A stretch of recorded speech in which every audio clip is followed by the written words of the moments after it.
Hello everyone. अभी का हमारा क्वेश्चन है calculate the heat atomisation of furan in kilo joule mole using the data HF -62.0 kilo joule per mole. Heat of atomisation carbon hydrogen oxygen are 717 218 and 249 तीनों का atomisation का दिया हुआ है वैल्यू।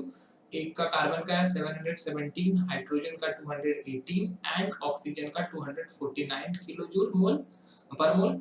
तो आप लोग को आंसर निकालना है, उसको 100 से डिवाइड करना है और जो आंसर आएगा वो पुट करना है। तो हम लोग पहले यहाँ पे फॉर्मेशन जरूरी है कि एटम का फॉर्मेशन क्या हुआ है या फॉर्मेशन रिएक्शन जो हुआ है वो क्या हुआ है। फॉर्मेशन रिएक्शन ही इंपॉर्टेंट है। फॉर्मेशन रिएक्शन अगर आप सीख जाओगे तो ये आपको आसानी से मिल जाएगा। यहाँ पे 4 कार्बन ये जो सॉलिड स्टेट में हो और 4 हाइड्रोजन से जो गैसेस स्टेट में है और 1 ऑक्सीजन से रिएक्ट करके ये C4H4O बना लेता है। ये भी गैसेस स्टेट में होता है।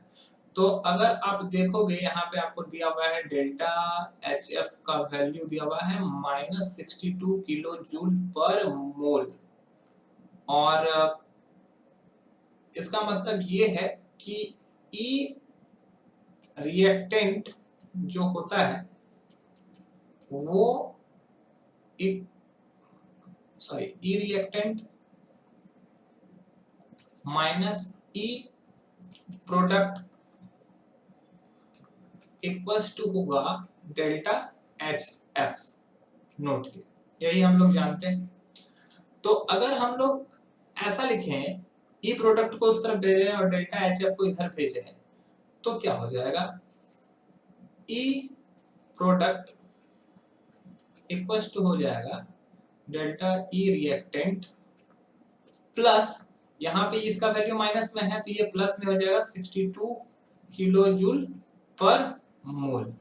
और ई रिएक्टेंट में जो भी रिएक्टेंट के एटमाइजेशन दिए हुए हैं वैल्यू वो पुट करना है। तो रिएक्टेंट में कार्बन हिस्सा ले रहा है, 4 कार्बन है तो 4 इंटू एक कार्बन का एटमाइजेशन का वैल्यू है 717 किलो जूल पर मोल। साथ में 4 हाइड्रोजन भी है तो 4 इंटू हाइड्रोजन का है 218 किलो जूल पर मोल। साथ में एक ऑक्सीजन भी है, ऑक्सीजन के लिए हो जाएगा 1 into 249 kilo joule per mole and साथ में इसमें 62 किलो जूल पर मोल ये ऐड हो जाएगा। 62 किलो जूल पर मोल तो ये ऐड हो जाएगा।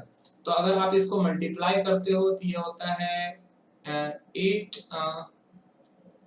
6 2 8 ये हो जाएगा। ये फर्स्ट का हो जाएगा। फिर सेकंड का अगर आप ये मल्टीप्लाई करोगे तो 872 plus 249 and this one is 62। ये सबको अगर देखोगे तो ये किलो जूल पर मोल में आएगा। अगर सबको ऐड कर दिया जाए तो ये हो जाएगा